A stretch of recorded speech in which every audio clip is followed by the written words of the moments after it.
कभी ये बात दिमाग में आई है कि एक ही ऐप आईफोन पर, फिर आईपैड पर और यहाँ तक कि मैक पर भी इतने परफेक्ट तरीके से कैसे सेट हो जाता है? हर स्क्रीन पर बिल्कुल फिट, जैसे मानो उसे बनाया ही उसी के लिए गया हो। पर यह कोई जादू नहीं है, बल्कि ये कमाल की इंजीनियरिंग और बहुत ही स्मार्ट डिज़ाइन का नतीजा है। तो चलिए आज इसी टेक्नोलॉजी के पीछे का राज खोलते हैं। यही वो सवाल है जो इस पूरी तकनीक की जड़ में है। सोचिए जरा, कोड एक है, ऐप भी एक ही है, लेकिन आईफोन पर उसका अंदाज कुछ और है और आईपैड पर बिल्कुल अलग। आखिर ये होता कैसे है? इसका जवाब iOS के ही एक शानदार फीचर में छिपा है। जरा इस पर नजर डालिए। बाईं तरफ है आईफोन का लेआउट, एकदम सीधा साधा सिंगल कॉलम, और दाईं तरफ वही ऐप आईपैड पर देखिए कैसे फैलकर मल्टी कॉलम बन गया है।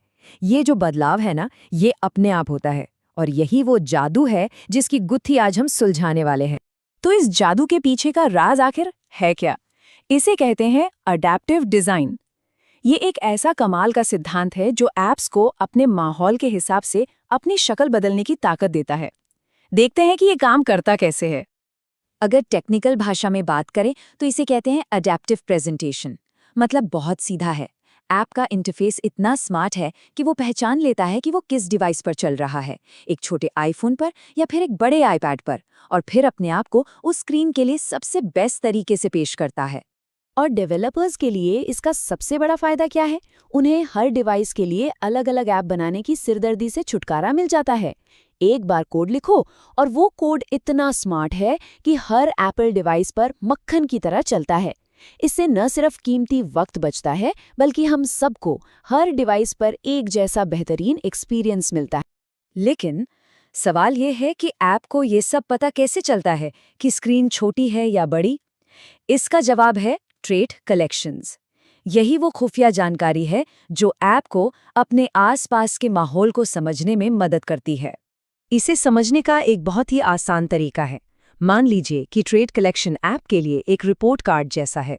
ये रिपोर्ट कार्ड ऐप को बताता है कि स्क्रीन की चौड़ाई कितनी है, डिवाइस आईफोन है या आईपैड, और उसे सीधा पकड़ा गया है या लेटा कर इस्तेमाल किया जा रहा है। तो इस रिपोर्ट कार्ड में होता क्या है? इसमें हॉरिजॉन्टल साइज क्लास जैसी चीजें होती हैं। अगर स्क्रीन की चौड़ाई कम है, जैसे जब आईफोन को सीधा पकड़ा हो, तो क्लास होती है डॉट कॉम्पैक्ट, और अगर चौड़ाई ज्यादा है, जैसे आईपैड पर, तो क्लास होती है डॉट रेगुलर। इसी तरह यूजर इंटरफेस ईडीएम साफ साफ बताता है कि डिवाइस असल में एक डॉट फोन है या फिर डॉट पैड। और सबसे मजे की बात यह है कि ऐप को खुद ज्यादा मेहनत नहीं करनी पड़ती। एप्पल का यूकिट फ्रेमवर्क खुद ही इस रिपोर्ट कार्ड को पढ़ता है और फैसला कर लेता है कि यूआई को कैसे दिखाना है। ये एक ऑटोमेटिक और बहुत ही इंटेलिजेंट सिस्टम है। इसका एक बढ़िया उदाहरण देखिए। आईफोन पर जब ऐप में कोई नई स्क्रीन खुलती है तो वो पूरी स्क्रीन घेर लेती है ना? लेकिन वही काम आईपैड पर करने पर वही स्क्रीन एक छोटे से पॉपअप विंडो की तरह बीच में आ जाती है। ये सारा खेल उन्हीं ट्रेड्स का है जो पर्दे के पीछे अपना काम करते रहते हैं। ये सिस्टम सिर्फ एक बार फैसला करके चुप नहीं बैठता, ये तो लगातार बदलता रहता है। तो सोचिए क्या होता होगा जब आप अपने फोन को घुमाते हैं या आईपैड पर एक साथ दो ऐप्स चलाने लगते हैं। आइए ये भी जानते हैं। देखिए ये कितनी तेजी से काम करता है। जैसे ही आप डिवाइस को सीधा पकड़ने के बजाय लिटा देते हैं, वो रिपोर्ट कार्ड यानी ट्रेड कलेक्शन तुरंत बदल जाता है। ऑपरेटिंग सिस्टम फौरन ऐप को खबर करता है और ऐप का लेआउट बिना पलक झपकाए नए साइज में फिट हो जाता है। इसे एक और असली दुनिया के उदाहरण से समझते हैं। मान लीजिए कि किसी लिस्ट में से एक आइटम पर टैप करके उसकी डिटेल्स देखनी है।